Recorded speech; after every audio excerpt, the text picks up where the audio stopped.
What's up, everybody? Today I'm going to talk about 5 things you should know about moving to Aberdeen, North Carolina.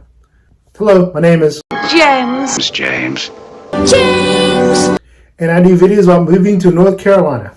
So let's get started. 5 things you should know about moving to Aberdeen, North Carolina. The first thing is the cost of living. So if you're thinking of moving to Aberdeen, to let you know, a 1-bedroom house for rent is about $700 to $800. A 2-bedroom home will be about $800 to $900. 3-bedroom from about $950 to about $1,100. And for a 4-bedroom home, it would be about $1,200 to about $1,500. Now, if you're looking to purchase a home in Aberdeen, it's going to be, the median price range is about $230,000. Compared to the North Carolina national average, it's about $240,000. So we're just about $10,000 below the North Carolina national average. Now, if you're looking to get a lot of home for $230,000 in Aberdeen, it's not going to be a lot. Depends on what you think a lot is, but you're looking at about 15 to 1,700 square feet, 3-bedroom, 2-bath home.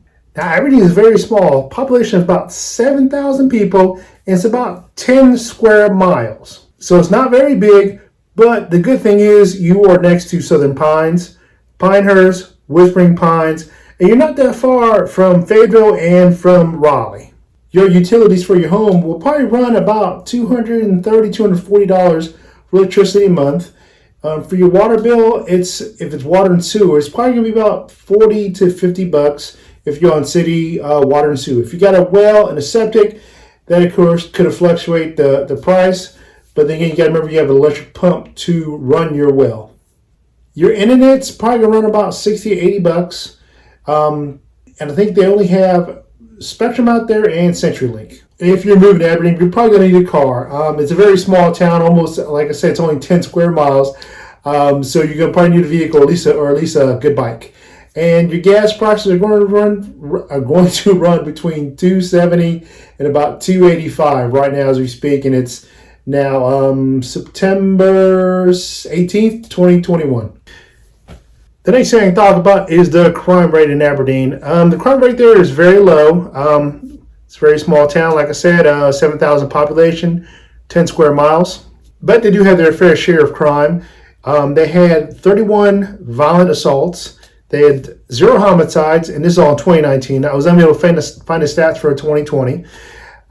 They had 3 rapes, 7 robberies, and 54 burglaries. The crime is so low in Aberdeen that a crime would occur on average about 27 to 28 hours, which is very low. And the chance of you becoming a victim of a crime are 1 out of 140 people. Now, there's not much to do in Aberdeen, being a very small town, but of course, it is next to Southern Pines and Pinehurst and Whispering Pines. But they have 4 golf courses in Pinehurst. That's what most people are doing in this area. They're golfing a lot. A few restaurants, a few places to go out and drink, but for the most part, most people go to Southern Pines. It's a little bigger city, bigger town, and it's got more things to do. A lot of people like to live in Aberdeen because it's a whole lot cheaper than Southern Pines. A medium price range home in Southern Pines is about $330,000 compared to $230,000 in Aberdeen. You can get the same size home, depending on the area, of course, things like that. But we're talking a difference of $140,000 in a home for just driving 4 to 5 miles into Aberdeen. That is amazing. If you're looking for the next big cities, Raleigh is probably about a 45-minute drive, and Fayetteville is about a 45-minute drive. Raleigh is the capital of North Carolina. It's got just over almost 1 million people living there. Fayetteville's got about 300,000 people living there. A lot of people like living in Aberdeen also because they work on Fort Bragg. Fort Bragg is the largest military base on the East Coast, if not the world. And so people are commuting to Fort Bragg with it being such a large base. It's probably about a good 40 minute drive, but it's all country back roads. So there's chances of getting stopped at a stoplight once you get out of Aberdeen and into Southern Pines into Fort Bragg is less chances of getting stopped as often. The next thing I talk about is Moore County schools, and Aberdeen is in Moore County. And I can tell you this, due to some federal laws for real estate agents, I am not allowed to tell you my opinion on what is the best school. I don't believe you. What I will provide you are some assets and some other websites that can tell you that.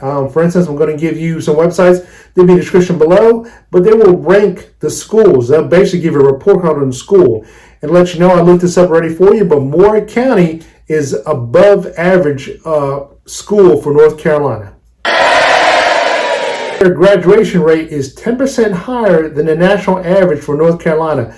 So they have it was an 85% graduation rate, which was 10% higher than North Carolina. Now, Moore County schools in general, out of 116 schools, they ranked number 30 for the best schools. They ranked 51 out of 116 schools for the best teachers. And they also ranked number 53 out of 116 schools for the best athletic schools. If you enjoyed that video, please check out these videos right here to my right, where I talk about Southern Pines. I talk about the things about moving to Southern Pines you should know, and I talk about the cost of living in Southern Pines. I hope you enjoyed this video. Catch you guys in the next one.